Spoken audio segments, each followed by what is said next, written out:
시청자 여러분 안녕하십니까? 이영작 박사님 찾아뵙습니다. 안녕하십니까? 네.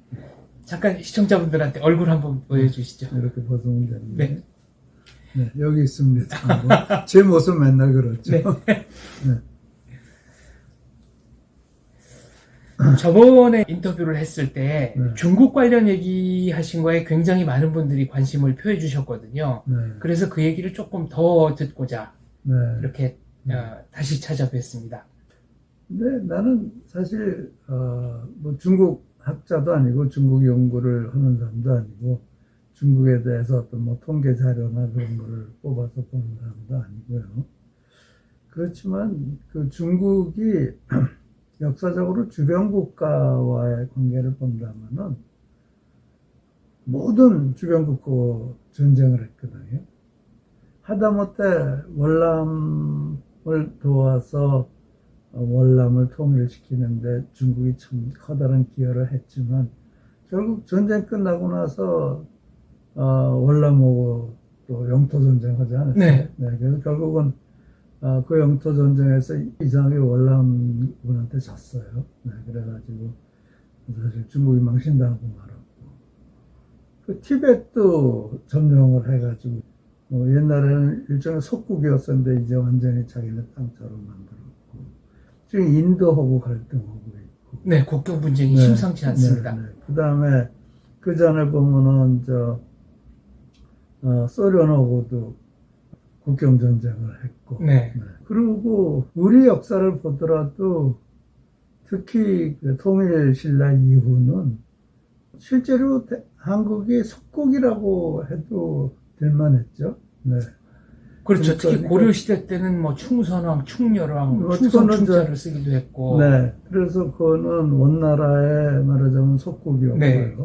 그 전에는 이제 통일신라 마지막 단계에서 당나라와 전쟁도 하고 그랬지만 송나라, 원나라 이렇게 지나오면서 우리가 완전히 속국이 돼버리고 그 후는 계속 속국이었죠. 네, 그러니까 청나라 당시 히스토리 레코드가 있다는데 해마다 한국에서 얘기하는 소위 양반 자제들을 보냈잖아요. 그래서 볼모로 보냈습니다. 볼모가 아니죠. 거기 가면은 여자들은 궁녀 시녀가 되고 남자들은 다 내시 해가지고 궁에서 심부름꾼을 쓰고 그랬잖아요.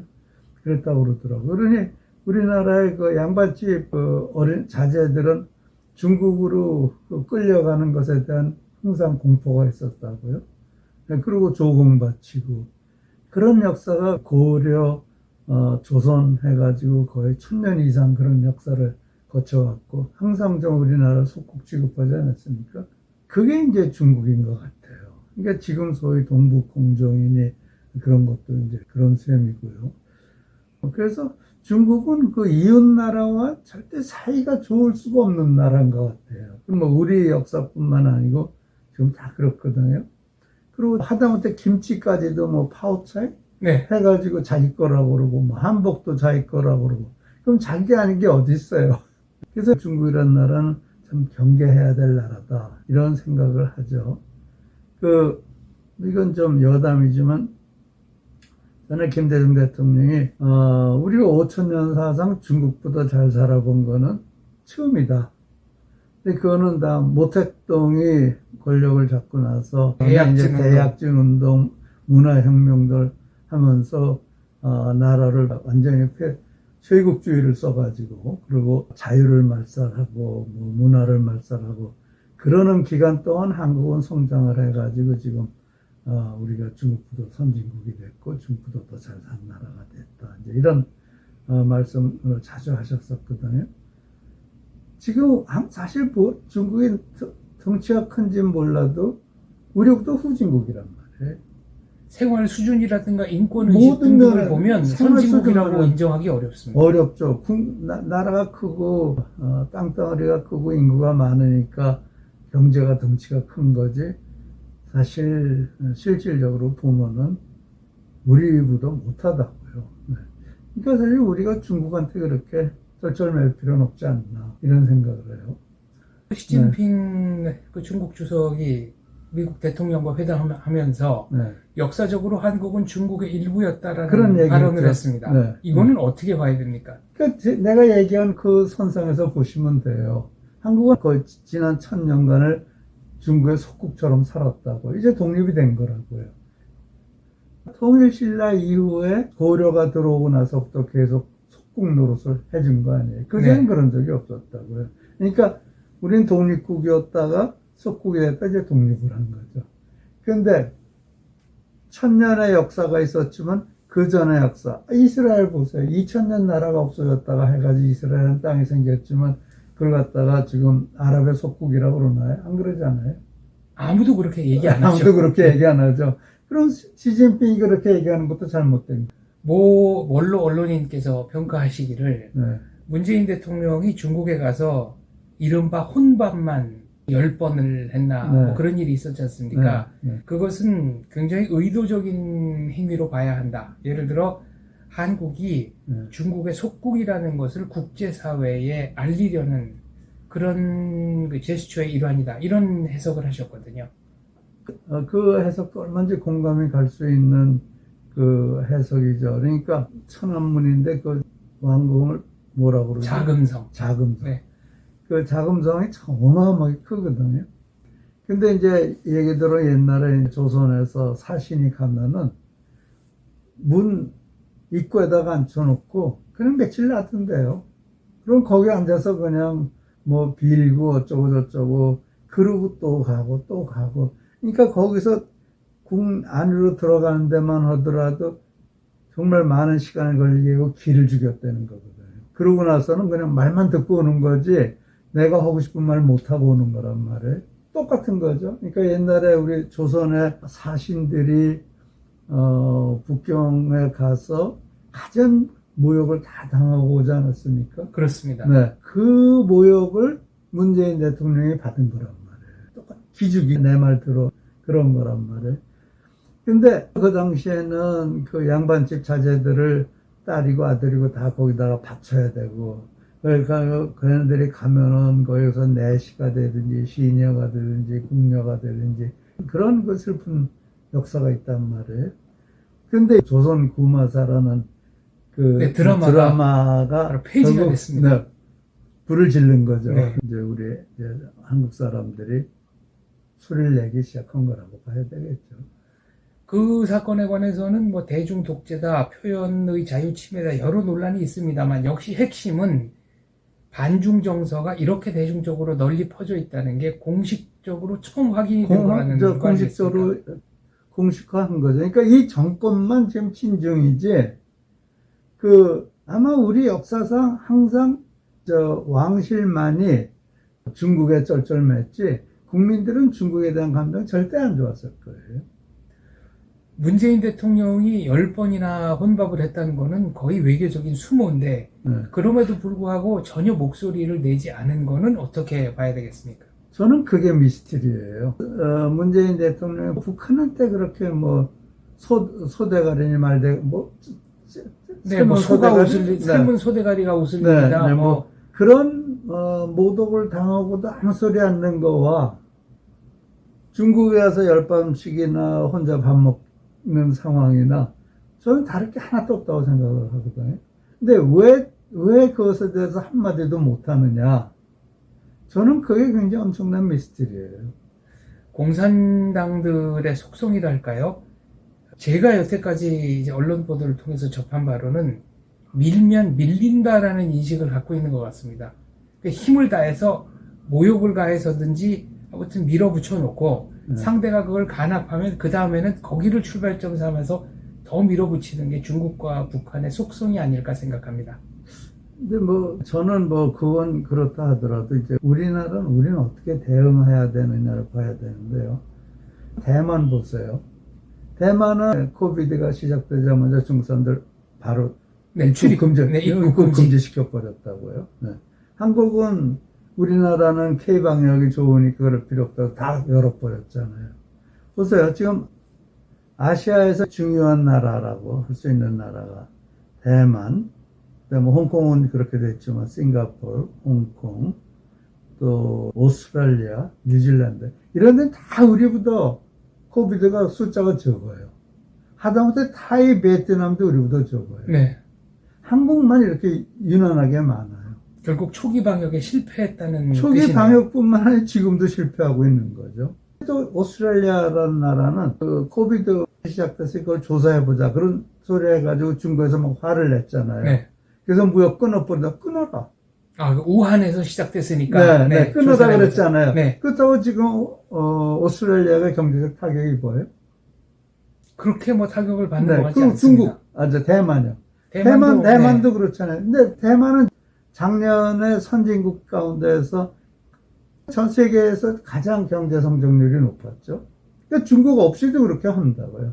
중국 없이 하면 대만한테 가서 쫄쫄 매게 돼 있는 거예요. 그러면 대만이 중국보다 기술적으로 앞서 있는 나라라고요. 한국도 마찬가지예요. 우리가 기술적으로 중국보다 앞서 있어요. 우리가 거기 가서 뭐 물건을 싸게 만들어 온다. 그거 이외에는 중국이 우리의 시장이다. 뭐 그런 거 외에는 우리가 경제적으로 두려울 게 하나도 없다고요. 그거 얼마인지 월남이나 뭐 다른 나라들로 중국에 사고 같은 거 다 돌릴 수가 있다고요. 새로운 시장을 개척해야죠. 그래서 저는 중국에 대해서 우리가 정말 담대한 어프로치를 해야 돼요. 대만에서 배워야 돼요. 그리고 우리는 중국을 떠나기 시작해야 돼요. 우리가 중국에 목을 메고 있으면은 우리나라 언젠가 뭐 혼난 거예요. 물론 중국 경제가 이제 붕괴되는 그런 상황이 올 수도 있단 말이에요. 그랬을 때 우리가 중국에 너무 발을 들여놓으면은 그러면은 우리 경제가 막 엉망이 되겠죠. 전 세계적인 임팩트가 있겠지만 그런 임팩트 속에서도 살아나기 위한 준비를 해야 된다. 모 기업인으로부터 전해드린 얘기인데요. 네. 몇 년 전에 이제 암참 회의에 참석한 네. 적이 네. 있답니다. 한국에 있는 미국 한미, 기업인. 네, 한미 기업인. 네. 그래서 한 참석자가 중국으로 가는 수출량, 수입량이 지금 절대적으로 1위다. 네. 특히 중국으로 한국이 수출하는 것은 일본에 수출하는 것과 미국에 수출하는 것을 합친 것보다도 많은데 네. 그런 면에서 우리가 중국을 등한시할 수는 없는 거 아니냐 이렇게 얘기를 했더니 암참 쪽에 있는 그 미국인 인사가 바로 받아치기를 중국에 수출하는 것 중에 수출액 기준으로 보면은 74%가 재가공이 돼가지고 미국으로 수출이 되는 건데 그렇다면 한국의 진정한 고객은 당신이 생각할 때 미국이냐 중국이냐 이렇게 되묻더라는 거죠. 그러니까 지금 한국에서는 어셈블리인다 레이버 인텐시브한 네. 거란 말이에요. 그 어셈블리 과정을 중국으로 보내는 거라고요. 현지 조립 비용이 싸기 때문에 그렇죠. 인건비가 싸기 때문에 어셈블리가 북한으로- 조립인데요. 네. 네. 그런데 지금 뭐 중국이 어떻게 됐다 그러고 우리는 그럼 딴 데 공장 찾으면 되는 거예요. 뭐 베트남이라든가 그렇죠. 동남아라든가 네, 네. 그럼 얼마든지 할 대체지가 있다는 대체지가 말씀이시군요. 많죠. 대체지가 얼마든지 많죠. 다 조립하는 건데 중국 가서 하는 게 우선 고등 기술을 쓰는 게 아니잖아요. 중국에서만 할 수 있고 중국에서 해야만 중국이 하는 건 아니면 안 없다. 되는 게 없죠. 네. 중국 아니면 안 되는 게 뭐가 있어요? 하나도 없어요. 어느 언론에 보니까 한국 탱크, 미국의 호주, 뭐 터키 이런 데다가 수출하는 탱크하고 중국 탱크를 이렇게 비교하는 게 있더라고요. 성능 비교표가 나왔었죠. 네. 중국 탱크는 우리 탱크하고 비교가 안 돼요. 그 기술면이나 기능면에서 비교가 안 돼요. 그러니까 중국은 결국은 정부 주도로 모든 걸 하기 때문에 형태만 갖춰놓으면 되거든요. 이 탱크다. 이런 기능 가진 탱크다. 그 기능 얼마나 잘하는지 중요한 것 같지가 않아요. 그래서 사실 뭐 중국에서 나온 물건 중에 뭐 고급 물건이라는 게 있을 수 있나요? 김치 보세요. 김치 만드는 거. 앨범으로 들어가가지고 네. 그 양념 배추 씻고 이런 사진 충격적이었습니다. 네, 그래서 며칠 전에 중국집에 갔더니 그 중국집들이 대부분 그 김치를 중국에서 가져왔거든요. 네. 김치가 없어졌더라고요. 네. 그만큼 여론이 빨리 그럼요. 반응을 한 거네. 그러니까 이제 한국의 우리 국민들이 굉장히 아마 반중 감정이 조사해보면 상당히 많이 나올 거예요. 조선 구마사 사태는 그런 관점에서 어떤 점을 봐야 되겠습니까? 그러니까 그 SBS에서 그렇습니다. 방영. SBS 자회사가 제작을 했죠. 자, 나는 어떻게 생각했냐면 그걸 보면서 정부가 굉장히 친중이니까 뭐 이런 걸로 인해서 반중 감정이 일어날 거라는 건 아마 이 SBS 상상도 안 해봤을 거예요. 네. 작가도 그렇고 또 뿐만 아니고 정부도 그랬고. 그런데 나는 그 드라마를 보는 사람들이 어떤 클래스의 사람들이나 전혀 알지를 못하는데요. 판타시 드라마래죠. 네, 뭐 퓨전 사극이라고 네, 했습니다. 그래가지고 그 구마사라는 게 맞아 엑소시스트 아니에요. 그렇죠. 몸에 들어있는 귀신 네, 쫓아내는, 막 악령을 쫓아낸다, 쫓아내고 귀신 뭐 그런 거. 쫓아낸다. 그러니까 그게 이제 말하자면 판타시 드라마인데, 그리고 거의 이제 구마사로 오는 사람이 저쪽 뭐 서장인가 뭐 그쪽에서 네. 오는 사람 뭐 그런 식으로 드라마가 돼 있다고 그러죠. 저는 내가 이제 신문에 난 것만 잠시 봤는데, 그러니까 드라마를 제작하는 사람들이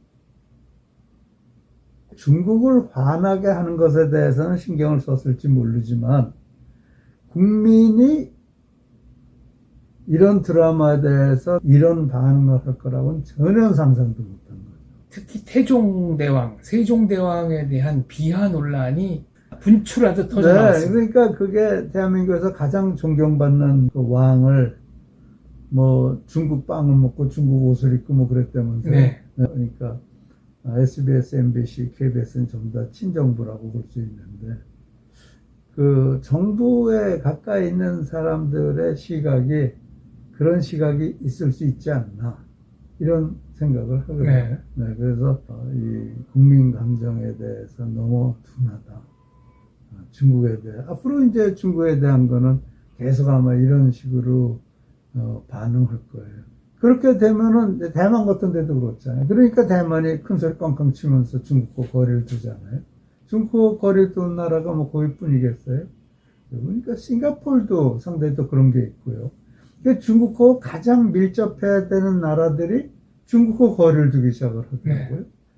그건 시그널이에요. 그 사람들이 중국하고 더 얽히면 안 되겠다. 왜? 여러 가지 이유가 있을 거예요. 국가 생존 차원에서의 국가 생존, 결단이다. 그렇죠. 네, 그러니까 싱가포르나 대만은 한국보다 비교적 작은 나라지만 굉장히 민감하게 반응하잖아요. 네, 그러니까 우리보다 더 빨리 반응을 할 수가 있다고요. 그러니까 우리도 중국에 대해서 거리를 두기 시작하고 중국에 대한 경각심을 갖기 시작을 해야 돼요. 홍콩 저렇게 하는 거 보면서도 그런 생각이 안 들면 큰일이죠. 김대중 대통령은 중국에 대해서 어떤 생각을 갖고 계셨습니까? 그것도 이제 지금 생각해보면 그 양반이 생각을 잘못한 건데, 그 양반이 노벨상을 굉장히 타고 싶어 했잖아요. 노벨 네. 평화상. 그래서 내가 사실은 이제 해마다 노르웨이를 갔었어요. 선정위원회. 네, 네. 거기 총무를 내가 장비조로 가서 만나고 이제 DJ에 대해서 얘기해주고, 근데 또 그 양반은 DJ가 이제 1983년부터 84년까지 하버드에 있을 때 자기도 거기 하버드에 있었대요. 그래서 자기가 DJ를 안다고. 네. DJ 강의도 듣고 그랬다고 얘기를 들었어요. 그래서 거기를 가는데 노벨상 그 해마다 레터 오브 레코멘데이션을 보내잖아요. 네. 후보자 추천서를 네, 다 보내죠. 추천서를 보내죠. 그때 이제 노벨 평화상을 탄 사람이 추천한 게 제일 좋다고 그래요. 그때 그 달라이 라마. 네. 달라이 라마가 노벨 평화상을 네. 받았거든요. 그래서 달라이 라마하고 컨택을 했어요. 레터 오브 레코멘데이션을 써달라고. 네. 그래서 이제 써주기로 했어요. 그래서 달라이 라마가 한국을 한번 오든지 DJ가 다람살라로 한번 가든지 네. 그렇게 허작을 했어요. 근데 DJ가 거절을 해버렸어요. 그래서 결국 레터 오브 레코멘데이션도 없는 게 돼버렸는데, 그게 중국 쪽을 의식해서 그런 건가요? 이제 중국을 의식하는 이유가 뭔가 하면 이 양반이 생각에 남북 관계를 하기 위해서는 중국이 협조를 해야 되는데 내가 달라이 라마의 선거를 받으면 중국이 나하고 협조를 하지 않을까. 그래서 달라이 라마와 만난다든지 추천을 받는 걸 나는 안 하겠다. 그런 시각이었어요. 그러니까 이제 그 양반 생각은 중국이 협조를 하면은 남북이 평화를 만들 수 있다. 이런 생각을 굉장히 굳게 하고 있었어요. 근데 결국 중국은 북한을 자기 속국으로 가지고 있는 게 낫지 남북 통일은 어차피 안 되는 거라고 보고 있었을 거고. 그러니까 DJ는 중국이 남북 문제에서 협조할 거라고 판단을 했다. 그래서 그것이 굉장히 중요하다고 생각을 했다. 그게 DJ 생각이었어요. 중국에 대한 생각. 달라이 라마는 여러 차례 방한 의사를 밝혔습니다만 결국 여러 정권을 거치면서도 한국은 중국 못 관계 때문에. 왔습니다. 중국 관계 때문에. 그러면서 DJ가 그랬거든요. 우리가 역사상 중국도 잘 산 게 처음이다. 그는 모택동이 대약진 운동에서 실패하고 문화혁명 하는 바람에 중국이 정체됐고 우리는 그동안 발전해서 우리가 이렇게 된 거야. 네. 그 얘기는 노상하셨어요.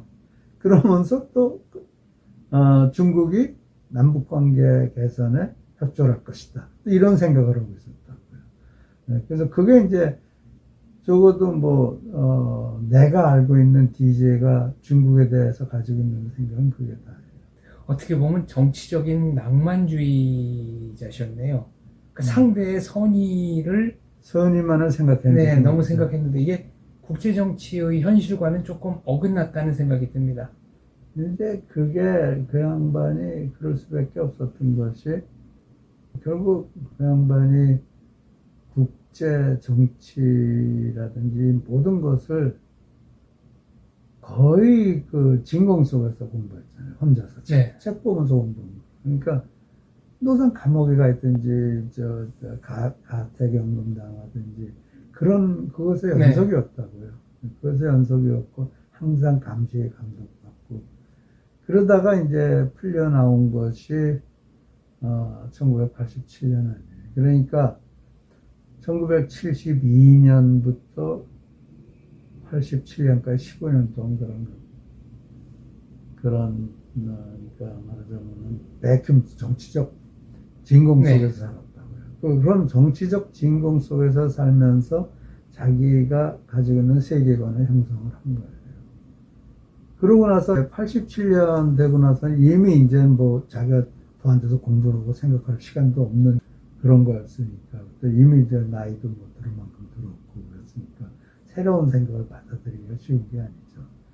그러니까 좀 더 개방된 사회에서 정치를 했더라면 그렇다면 생각이 달라졌을지도 모를 텐데 지금 장 박사 얘기한 대로 낭만적이었다. 책을 보고 오면 낭만.